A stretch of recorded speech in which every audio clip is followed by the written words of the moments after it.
Welcome to It's Not Just Menopause, the podcast that empowers you to navigate midlife with confidence through real talk, root cause insights, and no BS strategies that actually work.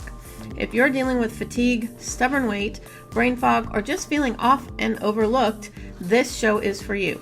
Discover what's really going on with your hormones and why it's not just about estrogen. Each episode breaks down what your doctor didn't explain, the internet got wrong, and what your body's been trying to tell you all along. From stress and metabolism to nervous system support and functional nutrition, we'll cover the tools that help you feel more like yourself, again, without restrictive diets, overwhelming plans, or hormone hype. I'm your host, Cindy Stickle, functional nutrition practitioner and certified menopause specialist. I'm here to guide you through the midlife noise so you can stop guessing, get the clarity you deserve, and finally take back control of your health. If you've ever felt dismissed, overwhelmed, or like your body just isn't responding the way it used to, you're in the right place. Let's rewrite the menopause story without the fluff.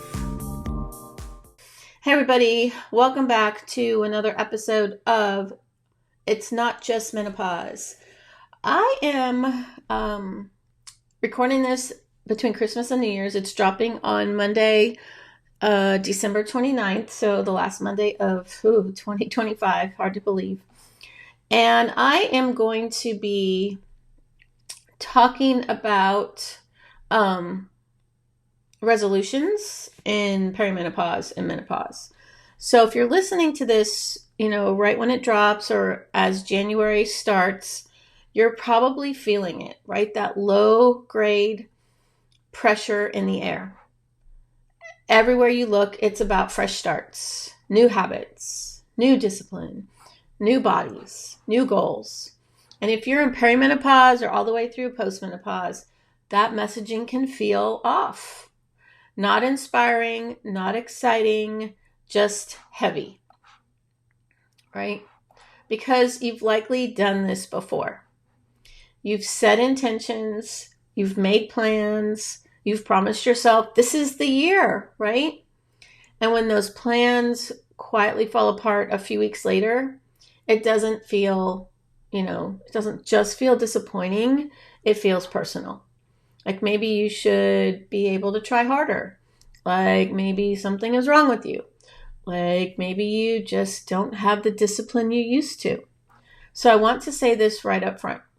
I don't believe in New Year's resolutions. I have stopped making resolutions for a long time. I honestly don't remember. It's probably been 20 years. I don't make resolutions. When I want to do something, I start it right then and there. It's in July. It's a Wednesday. I don't wait till Monday. I don't wait for August 1st. I don't wait for January 1st. I just do it because I want to do it.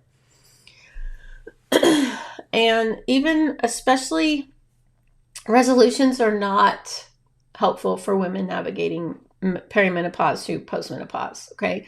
Not because your growth doesn't matter, not because you shouldn't want change, but because most resolutions are built on pressure, restriction, and willpower. And what do I talk about on every episode? If you see any of my social media posts, if you see my lives, you see my reels, anything, I talk about in menopause how restriction is bad. Willpower, it's not your willpower, right? And no pressure. Like this is exactly what I talk about for anyone in perimenopause on up. So if you're 35 or older, okay? And menopause changes how your body responds to all three of those: pressure, restriction, and willpower. Remember, stress. We react to stress harder than people that aren't in menopause. And so then it has even, worse reaction to it, right? So let's talk about why restrictions don't just fail sometimes in midlife. They fail predictably, like they're just gonna fail. And so most resolutions are based on an outdated assumption. Before we get back to today's episode, I've got a quick question for you. Feel like your body's in chaos, but your labs are normal? You're not crazy, you're not broken, and you're definitely not alone. If you've been told it's just menopause or to wait it out, it's time for real answers. Take my free quiz, What's Really Driving Your Menopause Symptoms. In under 2 minutes, you'll uncover your top hidden stressor and get my free guide, The Menopause Stress Fix, sent straight to your inbox. Head to cindystickle.com/quiz or click the link in the show notes. If you're doing everything right but still feel like a mess, this quiz is your next step. All right, let's get back to today's episode. That your body will respond the same way it always has if you just apply more effort, which is the same kind of crap advice that women in menopause get from women in their 20s that don't know diddly squat about menopause.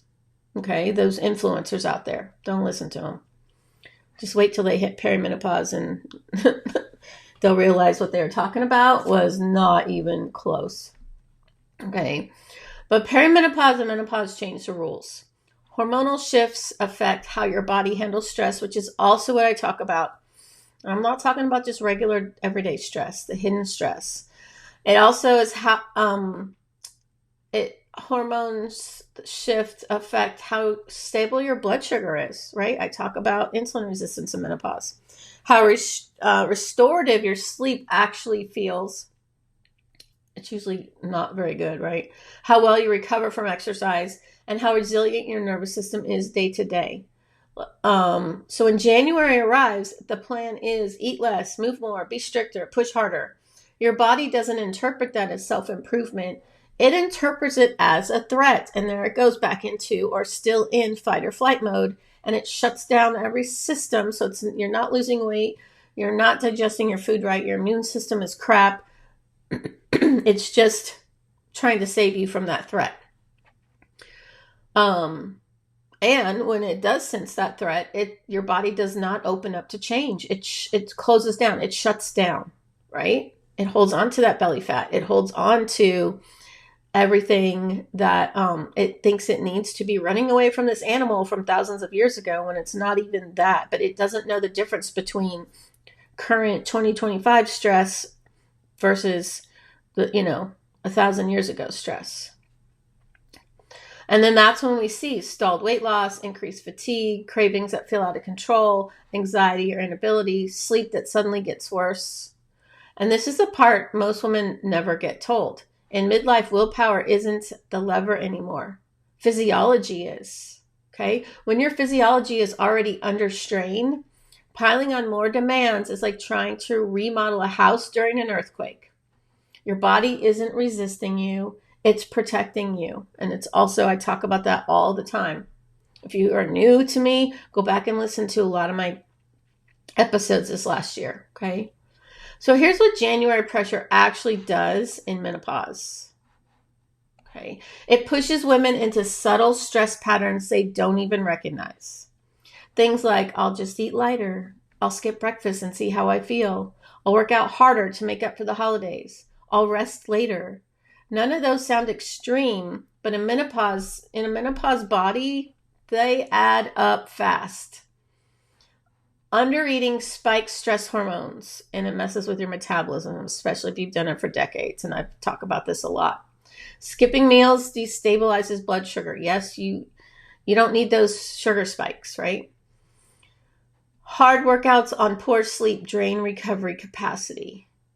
And running on caffeine keeps the nervous system stuck in high alert.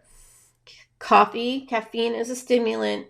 Your nervous system is already overstimulated because cortisol is way too high. So you're just adding stress on top of more stress. And the symptoms that follow don't feel connected to January goals at all, right? Not even close.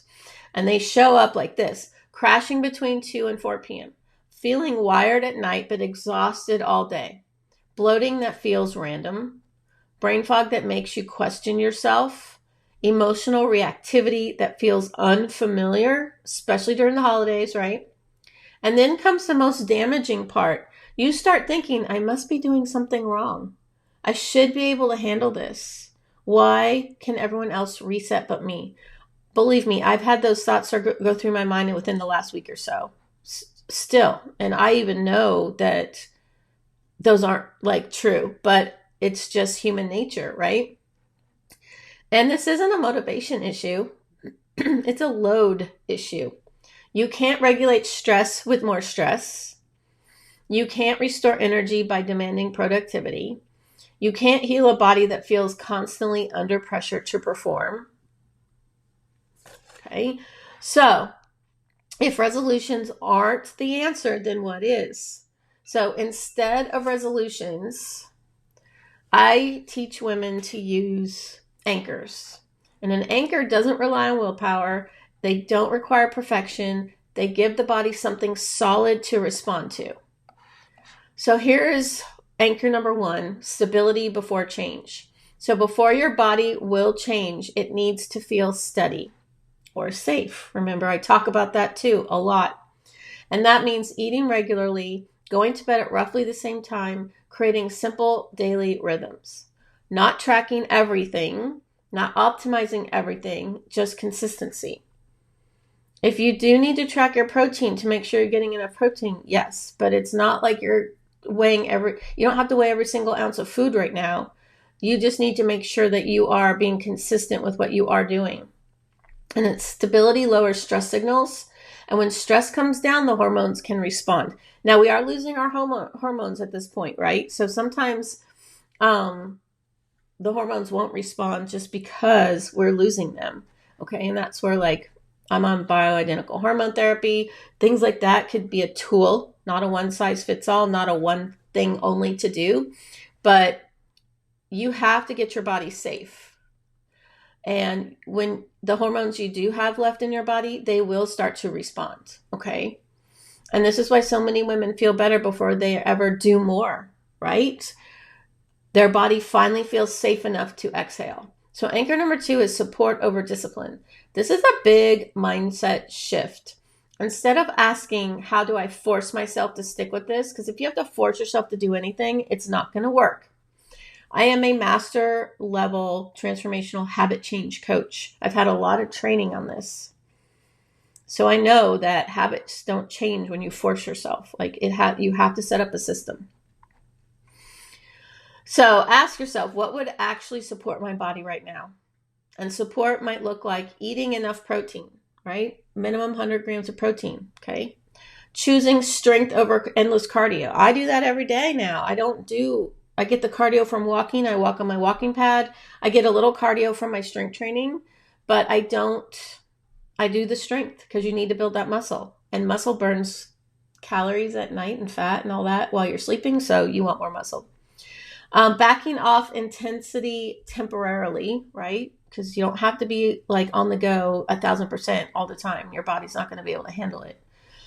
And building rest into your day instead of waiting until burnout. Because usually when you wait till burnout, sometimes you end up in the hospital because you've waited way too long, right? So discipline pushes the body, support stabilizes it. And in perimenopause and menopause, stability always has to come before progress. And anchor number 3 is one direction, not an overhaul. So January loves all or nothing thinking, and I am so anti all or nothing. It's all or something. You've got to do just one little thing will snowball. It will help change your habits, okay? And you'll start forming new habits. So menopause does not like all or one thinking. It never has and it never will. And you don't need a full reset, a 30-day challenge, 10 new habits, a perfectly mapped plan. You need one clear direction. Better energy, more predictable moods, more stable digestion, more consistent sleep. When one of those improves, everything else gets easier. So yes, you could have a longer plan and you just work on one thing at a time. You cannot change all your habits at once because you will not stick to any of them. You need to start with one thing. When that becomes second nature, you move on to the next thing. Okay. As I said, I am a highly trained transformational habit change coach. Okay. And so the women who feel better by spring aren't the ones who overhaul their lives in January. They're the ones who choose calm consistency and let the results compound. Because everything you do builds on itself. As a math teacher, I'm a former math teacher, and that's what I kept telling students year after year is what you learn in 4th grade, you need in 5th grade. And then what you learn in 5th grade, you need in 6th grade. So every year you're learning something that you're going to need to apply in the upper grade. And it's the same with changes in menopause and habits. You just do the one. And once that becomes habit, it's already like helping relax your body. But then you add another one. And oh, look, now I have 2 things that are calming my nervous system. Okay. And I'm not a woo nervous system person. This is a science nervous system. Okay. This is proven stuff that is happening in your body. Okay. So as this year closes and a new one begins, can't believe it's going to be 2026. Here's what I want you to hear from me. Okay.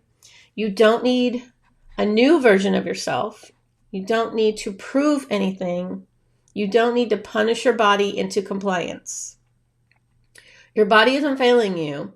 It's adapting to the new phase of life that we're in.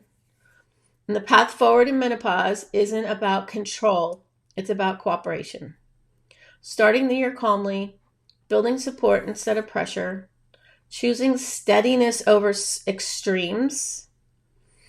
And that's how real change happens. And if you're done breaking resolutions and ready for a way forward that actually respects your body, this is exactly the work I help women do. Okay? This is exactly it. And January can still be that new beginning because it's always refreshing, like, ooh, a new calendar year, right? Just not the kind that burns you out by February. Okay? So if this resonated with you and you know someone that it can help, please share this with them. Please give a review. I'm not asking so that I can have like the most reviews on, Spotify or Apple Podcasts. Those podcast platforms share my podcast, any podcast, when there's more reviews. So I want more women to be able to hear this. So please, please, please just, put a review on there. I appreciate it. And hopefully you had a safe holiday. Have a super safe New Year's. And I will see you next week in 2026. Thank you for tuning into It's Not Just Menopause. I hope today's episode gave you real clarity about what's actually going on in your body and reminded you that it's not just your hormones and it's definitely not your fault. If you found value in this conversation, make sure to follow the show so you never miss an episode. You can also connect with me on Instagram at Cindy Stickle Nutrition or head to cindystickle.com for more resources and personalized support on your menopause and midlife health journey. Until next time, keep questioning what you've been told and trust that your body is not broken. You just need the truth and the tools that actually work.